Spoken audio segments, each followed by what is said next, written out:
Quando vocês fizeram o trabalho das avós, eu falei para vocês que ele é o trabalho mais importante que vocês vão fazer esse ano comigo. Na verdade, a coisa mais importante de tudo, de prova, trabalho, é o trabalho sobre a vida da sua avó ou do seu avô.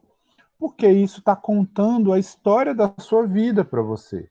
A história da vida da gente não começa quando a gente nasce. Na verdade, a história da vida da gente está misturada com a história da nossa família. Então, a história da nossa mãe, do nosso pai, dos nossos avós, dos nossos irmãos, também faz parte da nossa história. Então, para a gente conhecer a nossa história, para a gente se conhecer melhor, é importante a gente conhecer a história dessas pessoas que vivem perto da gente. E aí, nesse caso, a história dos avós de vocês, para quem aí às vezes fez muito apressadamente, às vezes teve dificuldade para conseguir as informações, eu sei que não é fácil, mas é um esforço que vale a pena. Porque depois que eu reúno esses dados todos, para vocês terem uma ideia, no total de todos os alunos das 7 turmas, né, que eu tenho 4 turmas do sexto ano e 3 turmas do sétimo ano. E todo mundo eu passei esse trabalho da avó. Para vocês terem uma ideia, 143 alunos me entregaram o trabalho da avó, tá? Quase todo mundo, praticamente todo mundo fez. Pelo menos a primeira vez. Tem muita gente que, claro, eu mando arrumar, corrigir algumas coisas, eu tiro algumas dúvidas, mas fazer o trabalho, 143 alunos fizeram, quase todo mundo. E aí, tem algumas coisas que eu começo a relacionar entre os trabalhos das avós que vocês me entregam. Eu faço esse trabalho com as minhas alunas e os meus alunos desde 2009. Todo ano eu pesquiso sobre as avós dos meus estudantes. A minha tese de doutorado que eu fiz lá na UNB, sobre a história do Recanto das Emas, foi feita a partir desse trabalho com as entrevistas das avós. Porque a gente consegue ir percebendo algumas coisas parecidas nos trabalhos. A gente vai percebendo que a história da avó da Luana, que a história da avó da Pamela, que a história da avó da Crian, todas essas histórias, em alguma forma, elas têm um contato. Elas não são histórias completamente diferentes. É claro que cada pessoa é de um jeito e tem a sua história.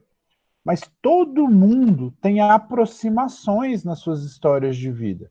Se a gente olhar, por exemplo, quase todos os avós que foram entrevistados não moram mais no lugar onde eles nasceram.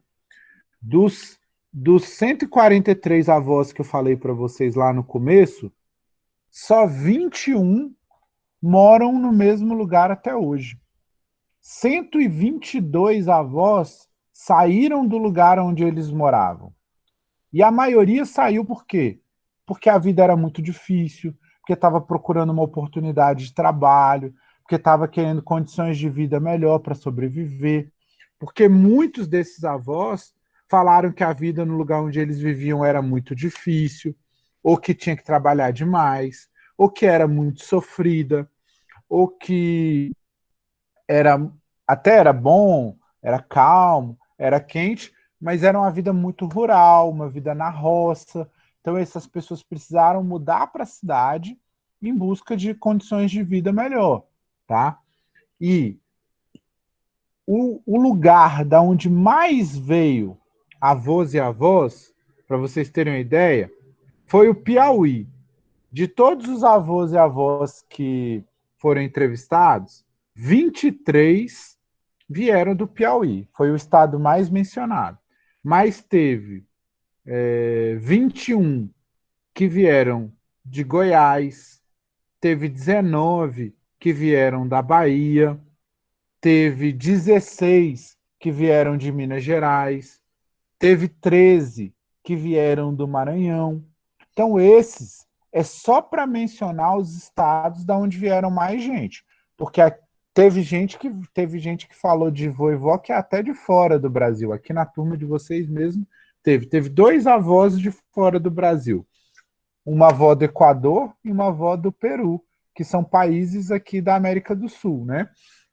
Mas assim, no caso, Piauí, Goiás, Bahia, Minas Gerais e Maranhão foram os 5 estados que foram mais mencionados. E se a gente olhar a história da formação do Distrito Federal e de Brasília, que a gente viu lá com os trabalhadores vindo construir a cidade, quando a gente falou da inundação da Vila Mauri, ou sobre as pessoas que já moravam aqui na cidade de Planaltina, que era Goiás.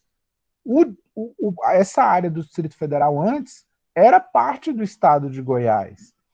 Então, se a gente pensar sobre isso, sobre essas discussões que a gente já teve sobre a história de Brasília, a gente vai perceber que a história dos avós de vocês está contando um pouco da história de Brasília.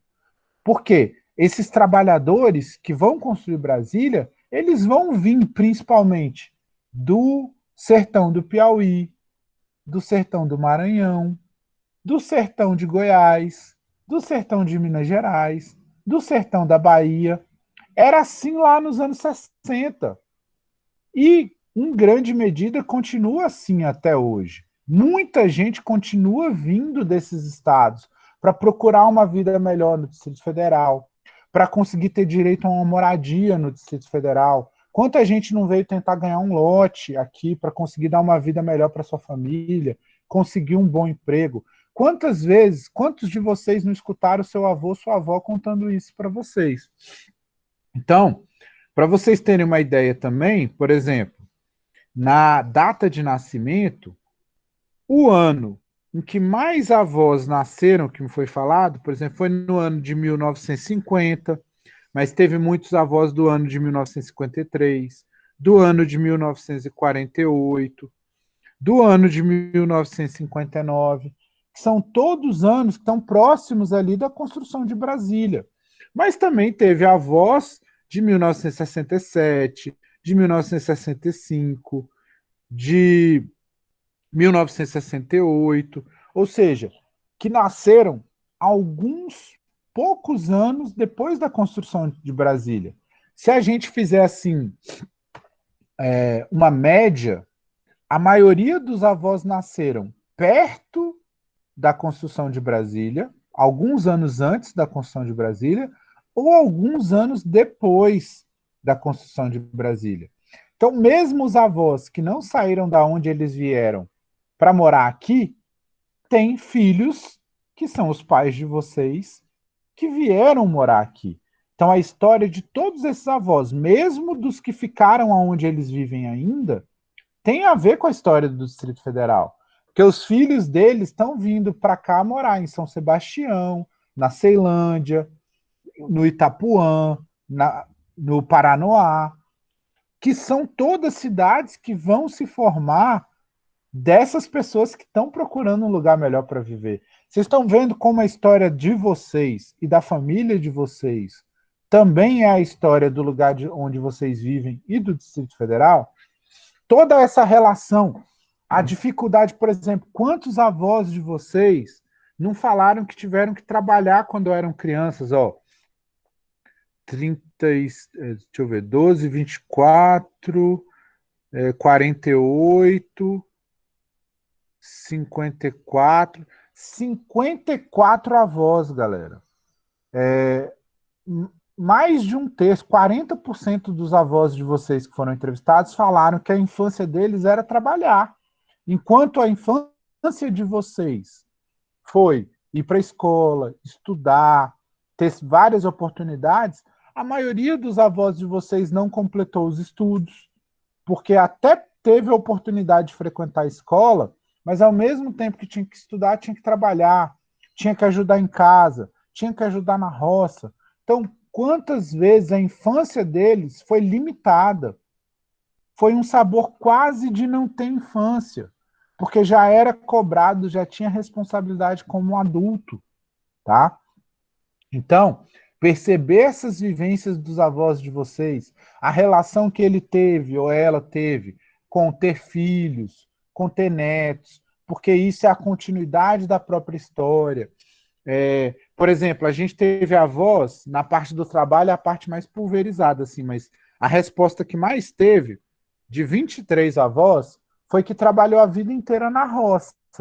Mas a gente teve vô e vó, que foi auxiliar de limpeza, cabeleireira, dona de casa, vigia, professora, secretária escolar, pedreiro, babá, doméstica, funcionários públicos, costureira, policial, artesã, comerciante, marinheiro, enfermeira, vendedora, diarista, jornalista, carpinteiro, cobrador de ônibus, gerente de loja, copeira, diretora, feirante, balconista, zeladora, lavadeira, serviços gerais, técnica de enfermagem, caminhoneiro, ou seja, a gente tem uma diversidade de profissões que mostra como essas pessoas lutaram ao longo da vida delas por uma condição de vida melhor, para procurar essas oportunidades de sobreviver.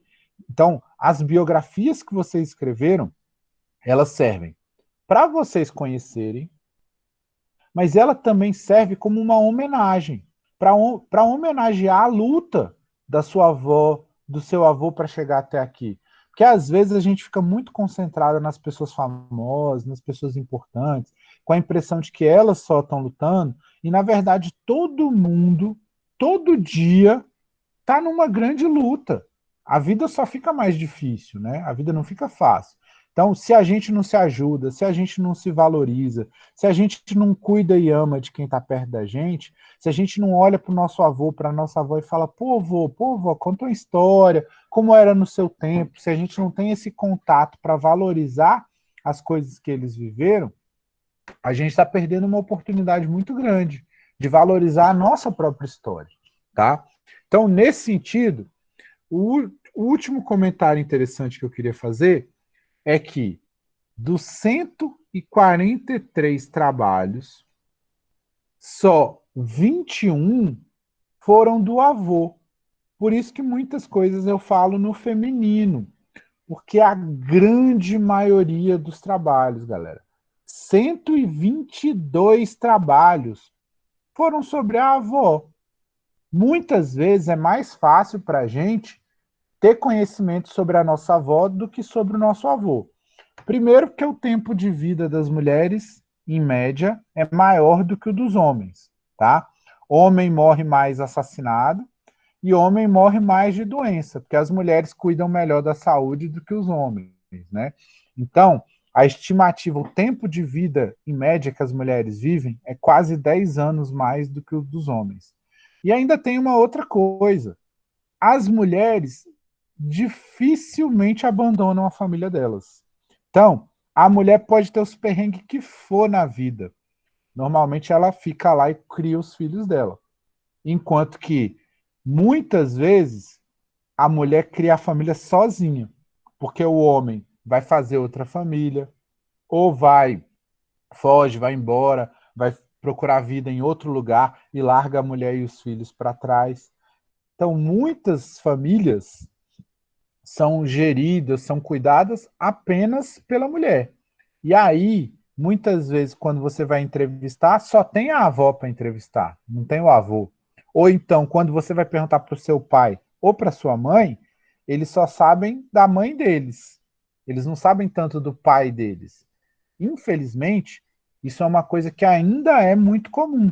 Os homens, com todos os defeitos que eles têm, inclusive acham que essa coisa de cuidar da casa, cuidar da família, não é responsabilidade deles. Está mudando. Na verdade, cuidar da casa é serviço de todo mundo que mora na casa, né? Então, assim, é absurdo que muitas vezes a própria mãe, a própria mulher, coloca a filha para fazer as coisas e deixa o filho lá de pé para cima, jogando videogame, não fazendo nada, o que é um absurdo. Todo mundo tem que ajudar em casa. Todo mundo tem que dividir as tarefas, os serviços. Todo mundo tem que valorizar as pessoas da casa, falar para a mãe que a gente ama ela. Da mesma forma que a mãe cuida dos filhos, é importante que os filhos cuidem da mãe, que os filhos cuidem dos pais, que os netos cuidem dos avós, tá? Então, um dos objetivos que eu tenho com esse trabalho é colocar vocês em contato, mas também é proporcionar a vocês uma homenagem, uma forma de homenagear os avós de vocês, tá bom?